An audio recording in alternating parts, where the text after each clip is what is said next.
열왕기하 5장입니다. 1절에서 14절 말씀까지 우리 교독하겠습니다. 열왕기하 5장 1절에서 14절 말씀까지 교독하겠습니다. 아람 왕의 군대 장관 나아만은 그의 주인 앞에서 크고 존귀한 자니 이는 여호와께서 전에 그에게 아람을 구원하게 하셨음이라. 그는 큰 용사이나 나병 환자더라.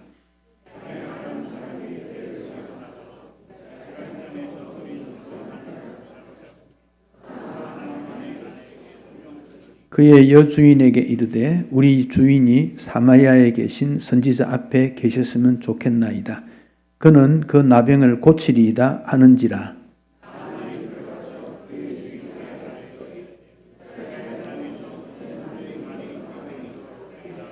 아람 왕이 이르되 갈지어다. 이제 내가 이스라엘 왕에게 그를 보내리라 하더라. 나아만이 곧 떠날새 은 10달란트와 금 6,000개와 의복 10벌을 가지고 갔어.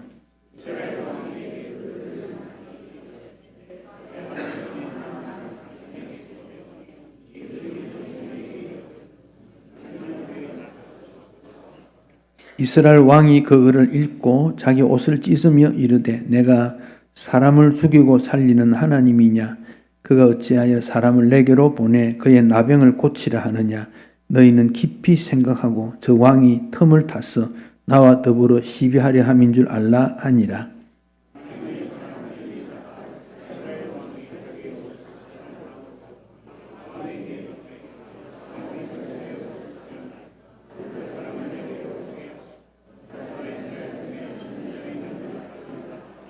나만이 이에 말들과 병거들을 거느리고 이르러 엘리사의 집 문에 서니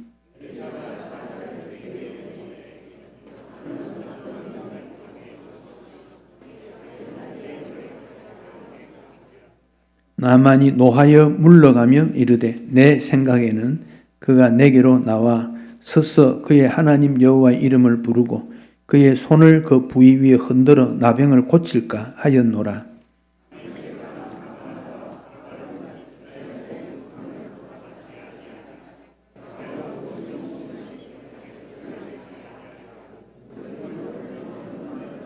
그의 종들이 나와서 말하여 이르되 내 아버지여 선지자가 당신에게 큰 일을 행하라 말하였더라면 행하지 아니하였으리이까. 하물며 당신에게 이르기를 씻어 깨끗하게 하라 함이니까 하니.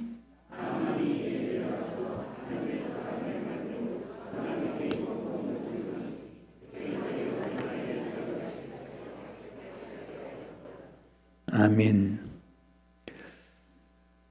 나만의 이 치유 사건은 우리가 어렸을 때도 많이 들었던 그런 성경의 내용 중에 참 독특한 내용이다.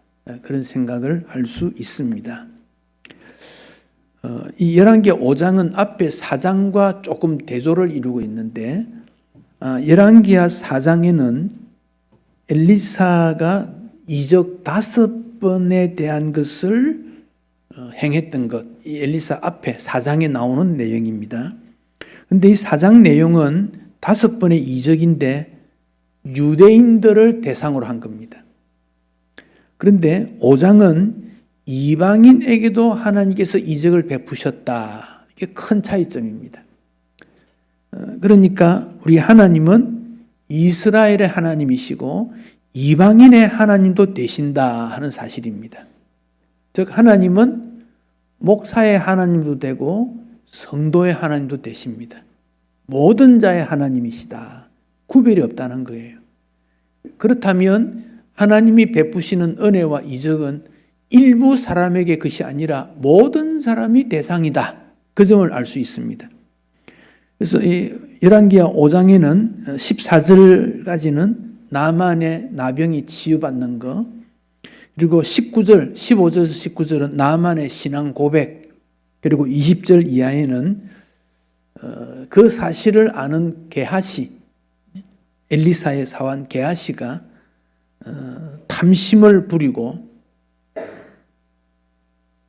거짓말을 하게 되고 속이게 되었던 결과로 나만에게 있던 나병이 발병이 되었다 하는 내용, 그 내용이 5장 전체의 내용입니다. 내용을 좀 살펴보겠습니다. 자, 나만 1절에서 이렇게 말했습니다. 아람 왕의 군대 장관, 요즘 같으면 국방장관 정도 되겠지요. 근데 그 당시는 이 군의 힘이 가장 강할 때니까 밑에 부하 중에서는 최고다 그랬습니다. 그래서 크고 존귀하다, 즉 그 나라에서 크다, 위대하다, 존귀하다 그랬습니다. 그런데 그 이유를 설명하기를 하나님께서 전에 그에게 아람을 구원하게 하셨다. 여기 사용되는 구원은 예수 믿고 구원받는다 그거하고 다릅니다. 전쟁을 이기게 해주셨다. 그런 뜻입니다. 전쟁을 이기게 해주셨다. 그런데 문제가 하나 있습니다. 그가 나병 환자였다. 나병 환자였다. 여기 아람 왕 이랬죠. 아람 왕. 이 아람 왕은 노아의 첫 번째 아들 셈의 다섯째 아들이 이 아람입니다. 셈의 다섯째. 그러니까 노아의 손자지요. 손자. 아람이 그렇습니다. 그리고 이 거무엘 아들은 아브라함의 동생 나홀의 손자. 그러니까 아브라함하고는 한 5대 손 정도 되는데 아람이라는 게 이름이 또 나옵니다. 또 이삭과 야곱이 아람의 여인들과 결혼했다. 그리고 신명기 26장 5절에서는 야곱을 방랑하는 아람 사람이다. 아랍 아니고 아람입니다. 아랍하고 아람하고 다릅니다. 그러니까 이 아람은 이스라엘과 굉장히 밀접한 관계에 있는 나라고 그 관계였다.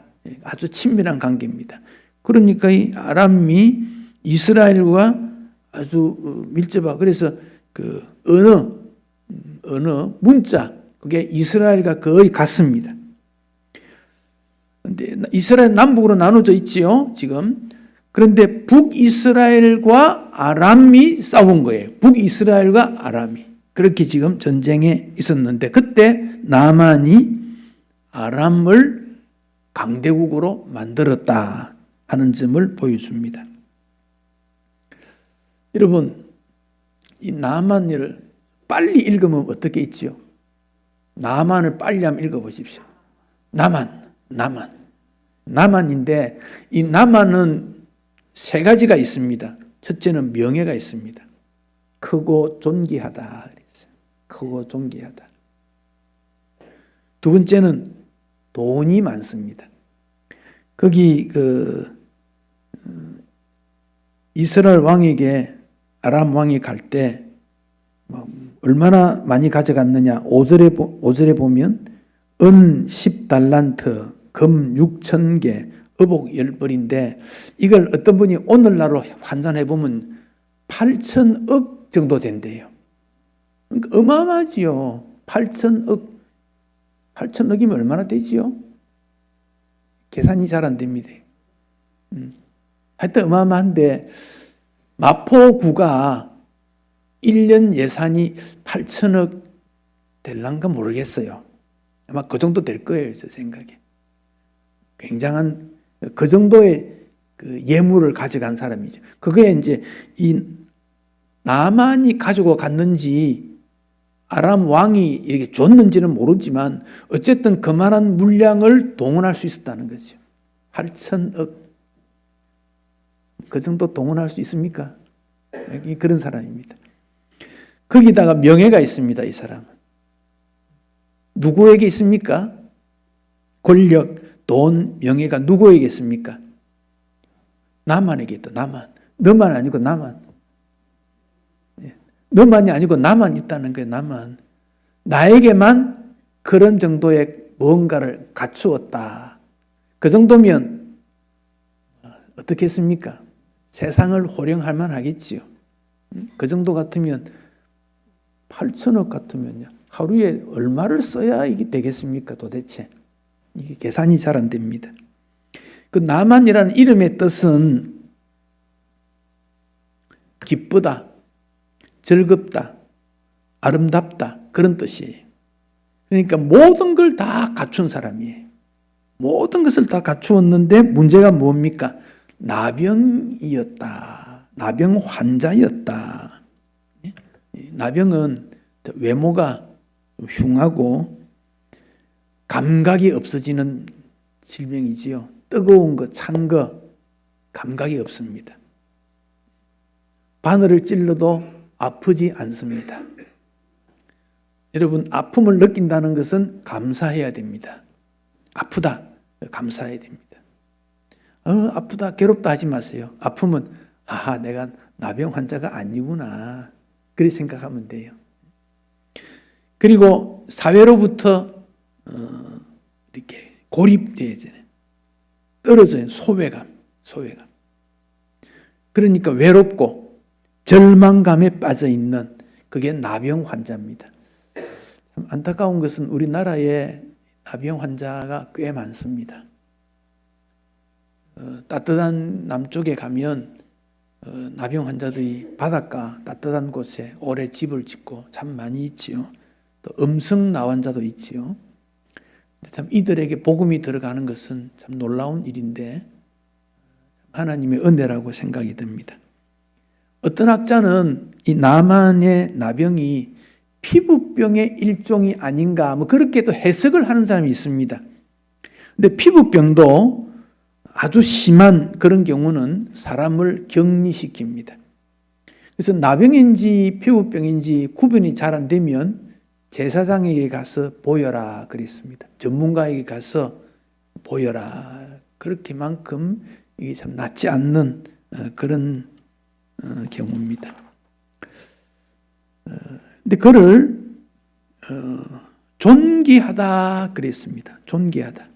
지위, 신분이 아주 높고 많은 군인들을 호령하고 왕도 두려워하는 그가 나만이었다 그랬습니다. 존귀하다는 말이 성경에 몇 번 나오는데 존귀하다는 것에 대해서 조금 살펴봅시다. 시편 16편 3절, 자, 이게 같이 한번 읽습니다. 땅에 있는 성도들은 존귀한 자들이니 나의 모든 즐거움이 그들에게 있도다. 자, 누가 존귀합니까? 성도들, 우리를 존귀하다 그랬어요. 우리를. 여러분은 존귀한 자들입니다. 믿으시기 바랍니다. 예. 의심하지 마십시오. 여러분을 존귀하다고 주님이 인정해 주십니다. 그러니까 하나님께서 우리를 보고 즐거워한다 그랬어요. 옆에 있는 분 보십시오. 존귀한 분. 좀 존중을 해 주시. 옆에 계신 분. 하대하지 말고 존중해 주세요. 다 귀한 분이에요. 왜? 하나님께서 귀하다고 존귀하다 했잖아요. 하나님께서 존귀하다 그랬는데, 그래서 우리가 말할 때, 표현할 때 존귀한 표현을 하십시오. 이분이 참 귀한 분이다. 귀한 분이다. 여러분, 자녀가 존귀한 자예요. 여러분, 부모가 존귀한 분이에요. 우리가 존귀한 사람끼리 살아가는 거예요. 성도는 존귀한 자들의 모임이에요. 그랬잖아요. 땅에 있는 성도들은 하늘에 있는 게 아니고 이 땅에 살아간 우리를 존귀한 자들이다. 하나님께서 우리를 통하여 기뻐하신대요. 성도를 말하고 있습니다. 이사야 32장 8절에 참 이런 말씀이 있습니다. 같이 한번 읽어보세요. 존귀한 자는 존귀한 일을 계획하나니 그는 항상 존귀한 일에 서리라. 자, 존귀한 자는 무슨 일 합니까? 존귀한 일. 존귀한 일을 계획하고 실천하고, 그리고 항상 존귀한 일 앞에 서 있다. 우리가 주님 앞에서 일하는 것은요, 하찮은 일이 아닙니다. 굉장히 귀한 일입니다.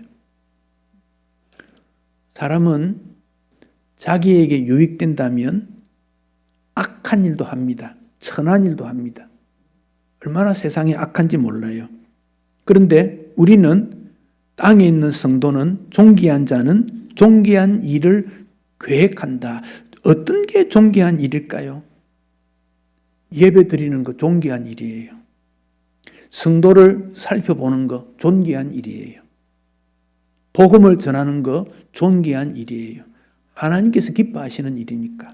그걸 계획하고 실천하는 일이에요. 주님의 모든 일은 존귀한 일입니다. 하찮은 일이 아닙니다. 얼마나 감사한 일인가요? 잠언 15장 33절. 이 부분은 제가 혹시 한번 찾아보세요. 잠언 15장 33절. 빨리 찾아가지고 제일 먼저 찾은 분 한번 읽어보십시오. 잠언 15장 33절.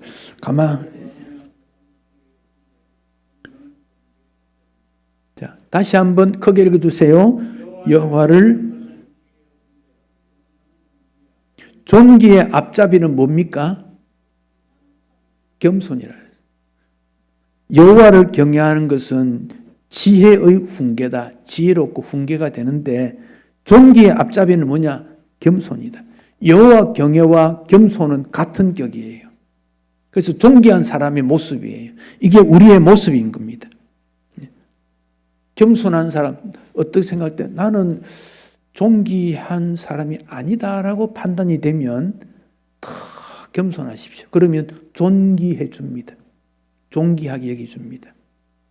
존귀하게 여기준다. 그런 사람 되셔야 됩니다. 이제 나아만과 엘리사를 만나게 되는 일이 있습니다. 2절에 보면 때를 지어 나가서 이스라엘 땅에서 전쟁으로 나갔어요. 때를 지어 나갔다 이 말은 이 정규적인 전쟁이 아닙니다. 우리가 어떤 이유 때문에 당신들을 공격하겠소? 당신들이 우리한테 조공을 좀 하시오. 하지 않으면 어떡하겠소? 또 조공하다가 그게 아닙니다. 그냥 아무 계획 없이 그냥 쑥 나갔다는 거예요. 존귀한 사람 아니지요. 이거 보면 때를 지어 몰래 습격해서 그때 나갔는데 어떤 한 어린 소녀를 붙잡아 왔다 그랬습니다. 그래서 본문에는 이 어린 소녀가 그냥 하찮은 일을 하는 존재가 아닌가 그렇게 생각할 수 있는데 그 당시에 포로로 잡아오는 사람은 제법 얼굴도 괜찮고 외모도 괜찮고 판단도 지식도 있고 그런 사람을 붙잡아 옵니다. 제가 볼 때 전쟁 나면 여기 계신 분은 다 포로로 잡혀갈 것 같아. 누구에게 가느냐? 저 높은 사람, 수종 드는 사람 될 거야 아마. 그런 사람이라는 거예요. 이 사람이 아주 허드렛 일 하는 그런 사람은 아니에요. 이 소녀는. 그래서 주인의 아내를 돕는 그런 사람이 된 것이지요. 전쟁에서 나만이 사람을 많이 죽였지 않겠습니까? 그런데 이 소녀의 말을 듣고 나만이 실천하게 되었다. 이 소녀가 어떤 사람이었는 걸 알려줍니다.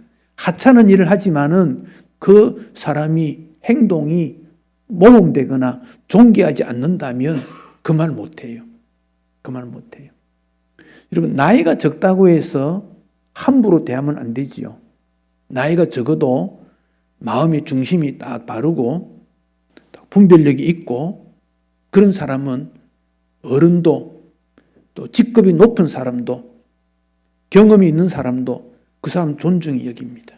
그래서 그런 행동, 그런 마음가짐, 그런 태도가 돼야 돼요. 그래서 상대방이 우리를 볼 때 아하, 저 사람은 무언가 모르는 그런 힘이 있다. 존귀함이 있어야 되겠다. 그래서 말, 행동, 그리스도인들은 조심해야 됩니다. 이 소년이 그랬습니다. 나만이 이스라엘에 가서 병을 고치려고 할 때 가장 문제가 되는 것이 자존심입니다. 자존심. 나만 이름이 뭐라고요? 나만 어떻게 가느냐 그 말이지. 나만 어떻게 가냐. 여기에 체면, 명예 이런 것들을 다 내려놓아야 됩니다. 그래서 왕에게 허락을 받았지요. 그래서 왕이 뭐라고 합니까? 편지를 써서 보냈다. 이 편지가 고운 말로 썼겠습니까? 제가 생각할 때는 협박 비슷했을 거예요. 우리의 나만이라는 장군이 있는데 당신이 반드시 고쳐줘야 된다. 이런 압력이 있었으리라 그렇게 생각합니다. 그러니까 이스라엘 왕이 편지를 읽고 굉장히 충격을 받습니다. 내가 하나님이냐? 내가 하나님이냐? 그 사람 보낸 것은 시비 걸린 거 아니냐? 저 장군을 보내는 것은 전쟁 벌리는 거 아니냐?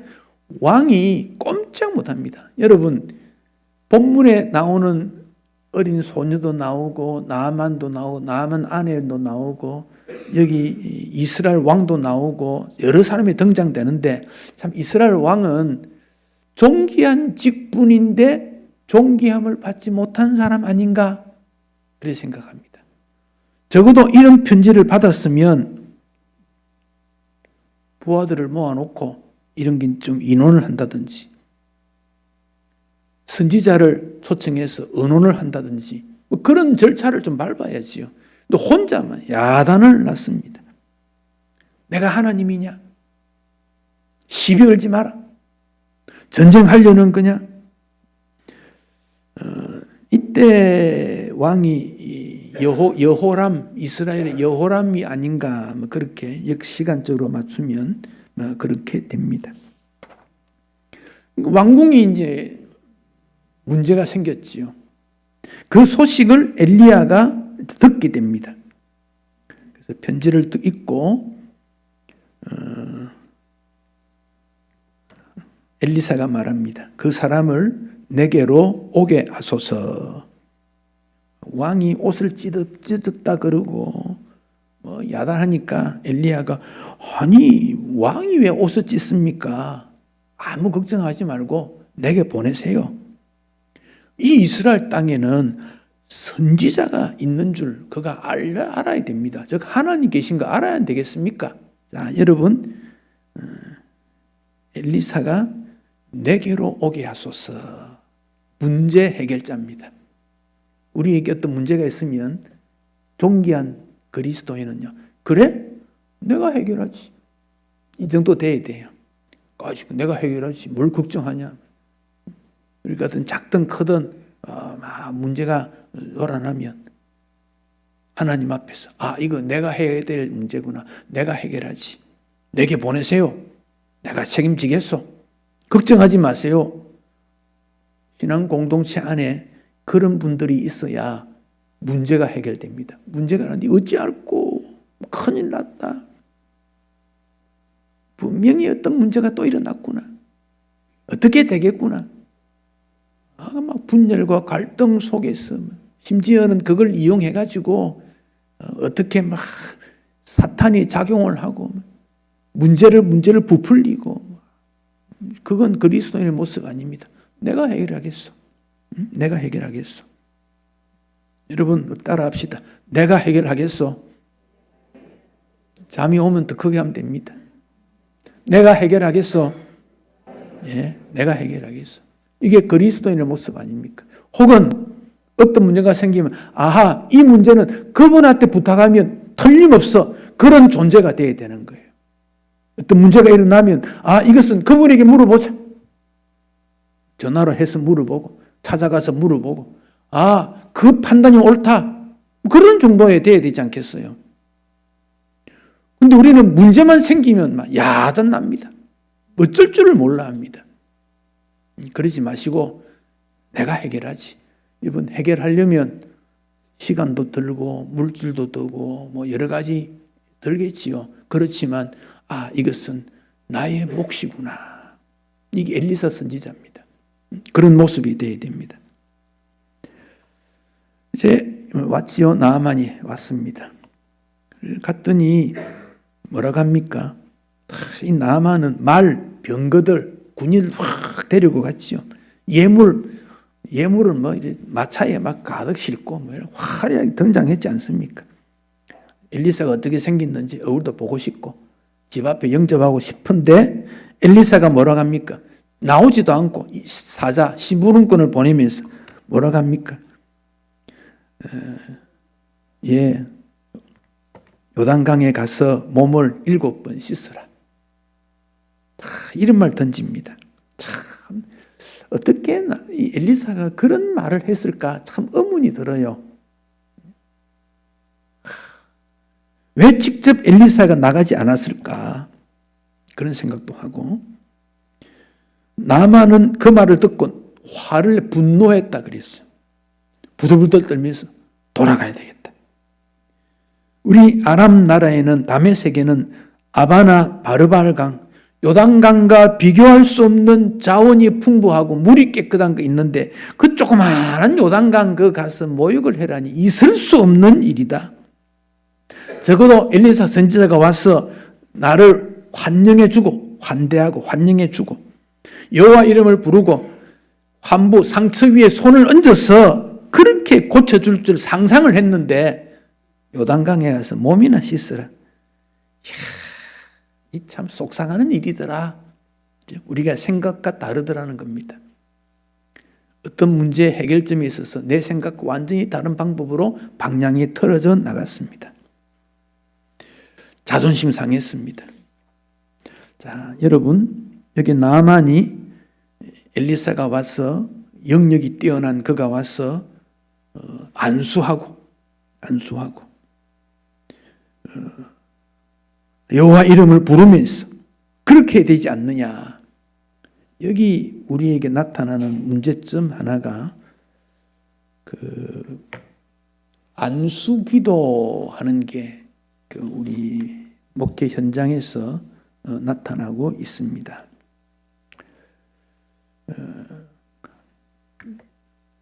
우리가 기억해야 될 것은 병을 고치는 분은 하나님이시다 하는 겁니다. 그런데 안수기도 하는 사람은 영역이 뛰어난 그 누군가가 그의 능력으로 병을 고친다. 그건 아닙니다. 그거 생각해야 됩니다.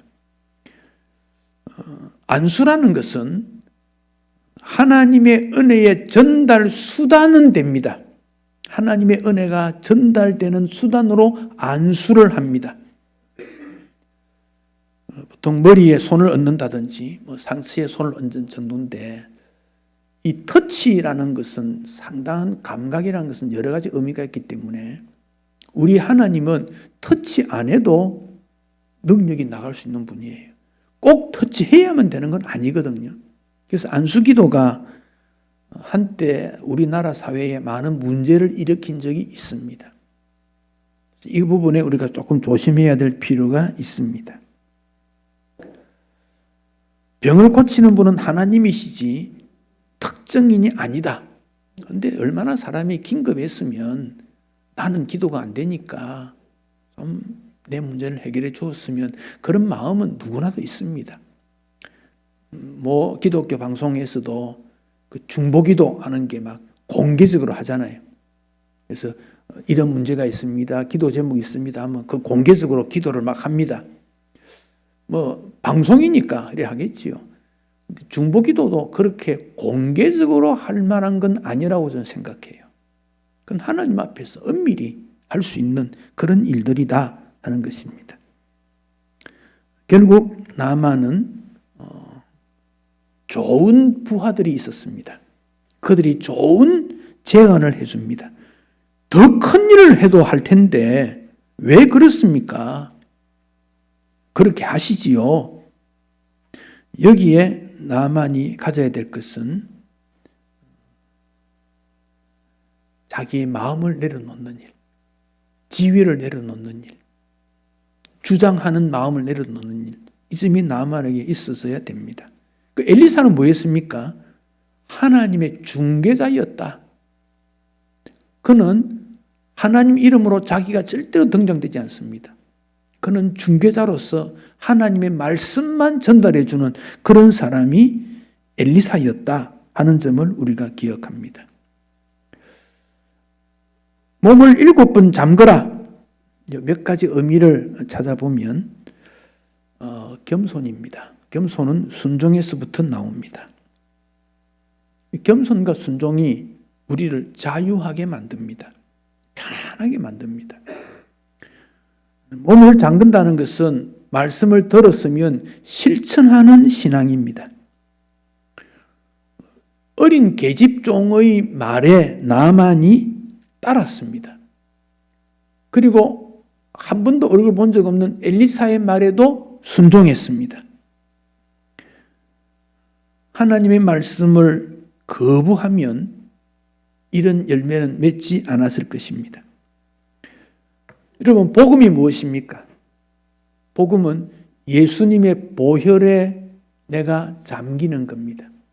요단강에이라는 것은 그런 의미입니다. 예수님 보혈에 내가 잠기는 겁니다. 나만이 화를 내면서 돌아가려고 할 때 큰 일도 할 텐데 작은 일은 할 수 있지 않습니까? 라는 말에 실천을 하게 된 것입니다. 몸을 7번 잠그는 여기에는 체면을 극복합니다. 내가 누군데? 라는 개념 벗어놓습니다. 상당히 기분 나빴겠지요. 그러나 그것을 내려놓게 됩니다. 7번 잠그는 것은 여러분 한 번, 두 번은 또 가능하겠지요. 7번 쉽지 않습니다. 순종입니다. 이런 일을 통해서 결국 나아만은 몸이 어린아이처럼 회복이 되어졌다. 회복이 되어졌다. 나아만 장군이 몸을 7번 담그는 것은 쉬운 일입니다. 크게 요란하게 할 거 없습니다. 비용 드는 것도 아니고 쉬운 일입니다. 그것을 하지 못했는데 결국 하게 됩니다.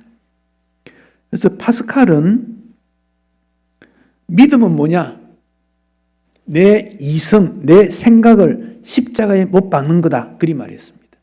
우리는 사람은 자꾸 생각을 자꾸 먼저 앞세웁니다. 내 생각에는 이게 나만 생각 아닙니까? 내 생각에는 그것을 십자가에 못 박는 것, 그게 믿음이다. 파스칼은 그리 말합니다. 내 생각을 내려놔라는 겁니다. 이거 가장 어려운 겁니다.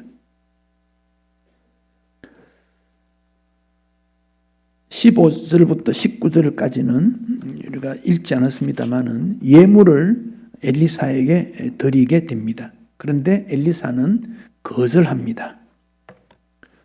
이것은 하나님의 은혜지 나의 수고 능력은 아니다. 하나님의 은혜라. 그렇게 표현합니다. 나만은 감사하고 싶었습니다. 감사했으면 좋았겠다 싶어요. 예물을 드렸다는 거 안 받은 거지 뭐. 그리고 이게 너무 커요. 이렇게 큰 예물을 어떻게 받겠습니까? 그러나 어떻게 생각하면 엘리야가 선지학교를 운영하면서 경제적으로 매우 어려웠을 텐데 그것을 받아서 선지학교에 투자할 수도 있는데 엘리야는 그걸 가지고는 하지 않겠다. 그렇게 표현했지요. 17절에 나만이 하나 부탁을 합니다. 그러면 노새 2마리의 실을 흙을 주시오. 이 짐승에게 실을 수 있는 그 어떤 물건 무게나 그러니까 발이라 그래요. 발이. 그러니까 2마리라는 거 2발이 그런 말 2마리 위에 실을 수 있는 양의 흙. 그 당시는 이동을 그렇게 했으니까 그걸 이제 달라고 그럽니다.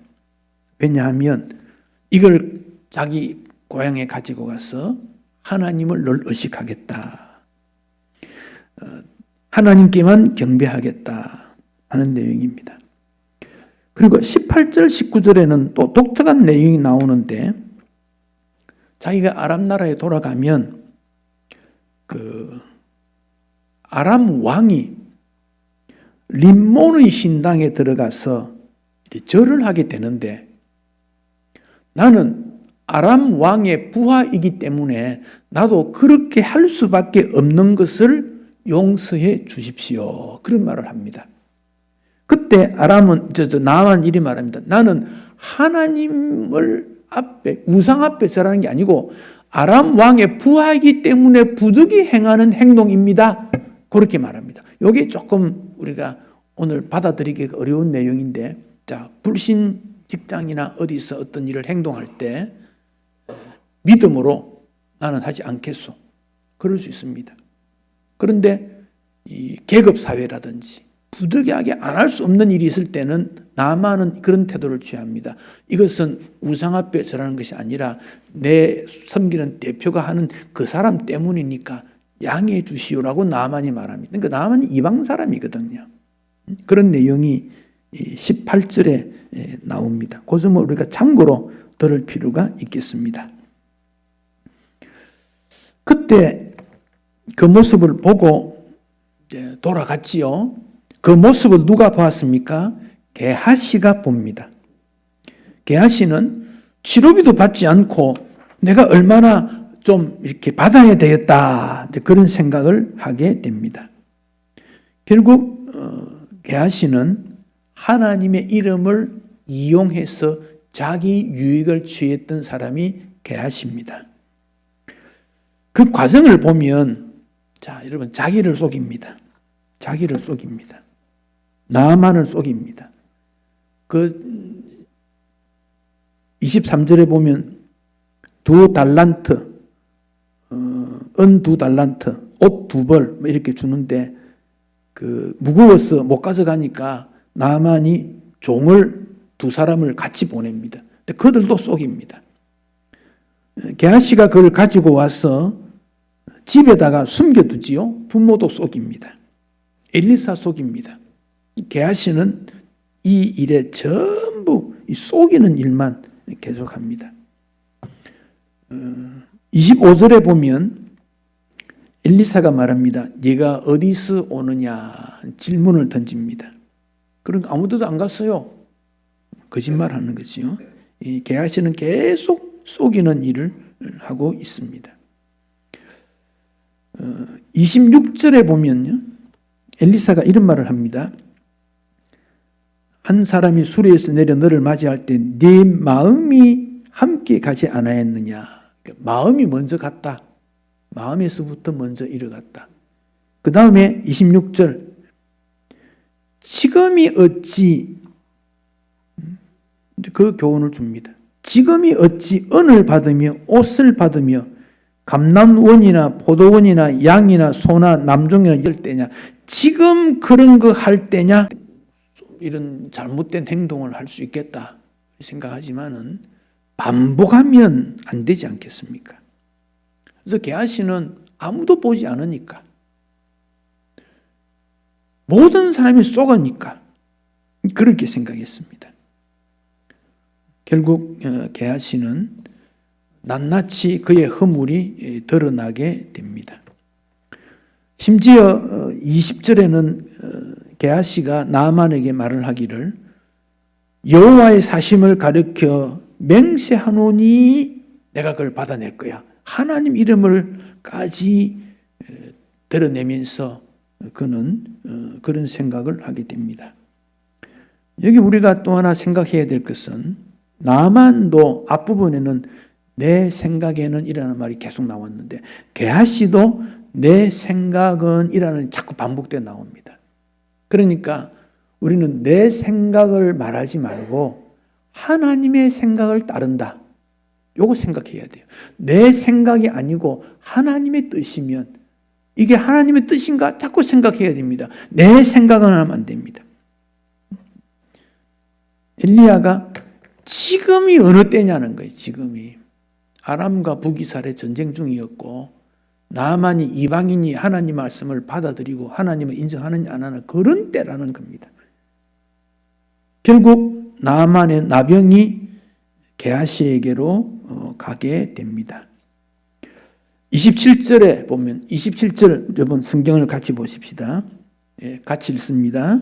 그러므로 나아만의 나병이 네게 들어 네 자손에게 미쳐 영원토록 이르리라 하니 게하시가 그 앞에서 물러나오매 나병이 발하여 눈같이 되었더라. 여러분 나병이 게하시에게만 끝나는 게 아닙니다. 그 자손에게까지 영원토록. 이 정말 두렵습니다. 한 사람에게 끝나지 않습니다. 일 잘못하면 나만 벌 받으면 되지. 아니라는 거예요. 나로 끝나지 않더라는 거예요. 자손에게까지 지속적으로 그렇게 되어갔다는 사실입니다. 게하시는 결국 탐심으로 양심이 마비되고 하나님 앞에서를 잊어버리게 되고 모두를 속이려고 했는데 결국 그렇지 못함으로 그 자신이 나병 환자가 되고 말았습니다. 이방인인 나아만은 치유를 받았는데 유대인인 게하시는 치유받지 못했다는 거예요. 우리는 이 점에 긴장을 해야 합니다. 왜 열왕기하 5장에서 이 전체 한 장에 나아만 사건을 기록했을까? 오늘 우리에게 주시는 하나님의 교훈이 깊이 있으리라 생각합니다. 어려운 세상에서 나만 생각하는 것이 아니고 하나님을 먼저 생각하며 주의 뜻이 무엇인지를 잘 분별하며 충성스럽게 살면 주님께서 우리에게 큰 복을 내리실 것입니다. 하나님 중심에서 순종하고 헌신하는 주의 백성들이 되시기를 축복합니다.